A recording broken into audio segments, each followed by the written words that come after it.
نبی اکرم صلی اللہ علیہ وسلم کے رمضان المبارک کے روزوں کے سلسلے میں دو معمولات انتہائی اہمیت کے حامل تھے۔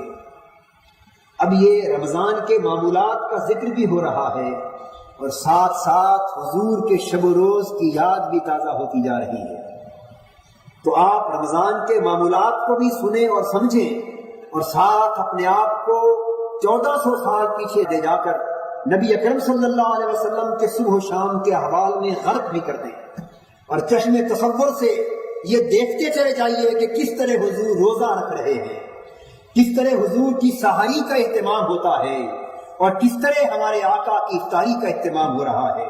تو اس تصور سے آپ کو دو گنا فائدہ ہوگا، مسئلہ بھی سمجھ میں آئے گا اور ایک لذت روحانی بھی نصیب ہوگی۔ دو معمولات تھے حضور کے، ایک معمول سحری کا تھا اور ایک معمول افطاری کا تھا۔ نبی اکرم صلی اللہ علیہ وسلم نے فرمایا تسحروا فإن فی السحور برکۃ، روزہ رکھنے والوں سحری ضرور کیا کرو، تمہیں اندازہ نہیں کہ سحری کے کھانے میں بھی اللہ نے بڑی برکت رکھی۔ سحری کا کھانا بذات خود بڑی روحانیت اور بڑی برکت کا حامل۔ ایک برکت تو اس کی یہ ہے کہ سحری سے دن کے روزے کو مدد ملتی، اور ایک برکت یہ ہے کہ سحری سراسر نور ہے، سحری کھانے سے قلب و باطن کی ظلمتیں دور ہوتی اور انسان کے اندر کو روحانیت کا اجالا نصیب ہوتا۔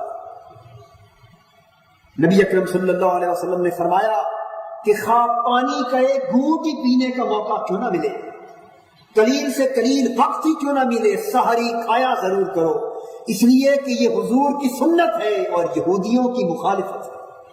حضور نے یہ بھی فرمایا کہ ہمارے روزے اور یہودیوں کے روزے میں فرق یہ ہے کہ ہم سحری کرتے ہیں، یہودی سحری نہیں کرتے۔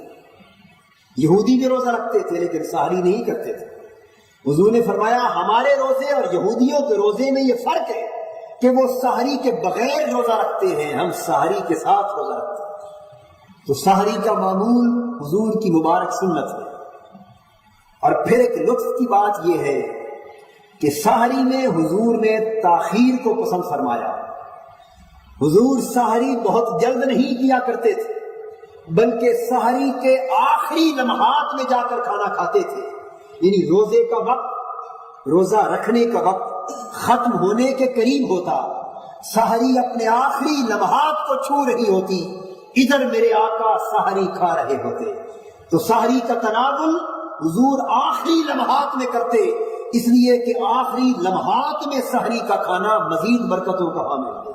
یہ راز کی بات ہے۔ نبی اکرم صلی اللہ علیہ وسلم نے فرمایا، حضرت ابو سعید رضی اللہ تعالیٰ عنہ روایت کرتے ہیں، فرمایا اجل الفطر واخر السحر، افطار میں جلدی کیا کرو اور سحری میں تاخیر کیا کرو، سحری دیر سے کیا کرو اور افطار جلدی سے کیا کرو۔ تو میں سحری کی تاخیر کی بات کر رہا تھا۔ نبی اکرم صلی اللہ علیہ وسلم نے کبھی ایسا بھی کیا، صحابہ کہتے ہیں کہ حضور ہمیں نماز تراویح پڑھا رہے تھے، ایک رات کی بات، پڑھاتے چلے گئے، ایک ایسا کیف، ایک ایسا سرور، ایک ایسی لذت کا سما تھا کہ رات کے لمحے بیتتے گئے، یہاں تک کہ رات اپنے آخری لمحات تک پہنچ گئی۔ ہمیں اندیشہ ہوا کہ سحری کا وقت بھی ختم ہو جائے گا، لیکن حضور کا قیام لیل جو ہے، قیام رمضان ختم ہونے کو نہ آ رہا تھا۔ آخر وقت میں نماز تراویح ختم ہوئی اور بڑے تھوڑے وقت میں صحابہ نے بھی اور حضور نے بھی جا کے سحری کی۔ تو سحری کرتے ضرور تھے لیکن آخر وقت میں جا کے کرتے تھے، بہت جلد نہ کرتے تھے۔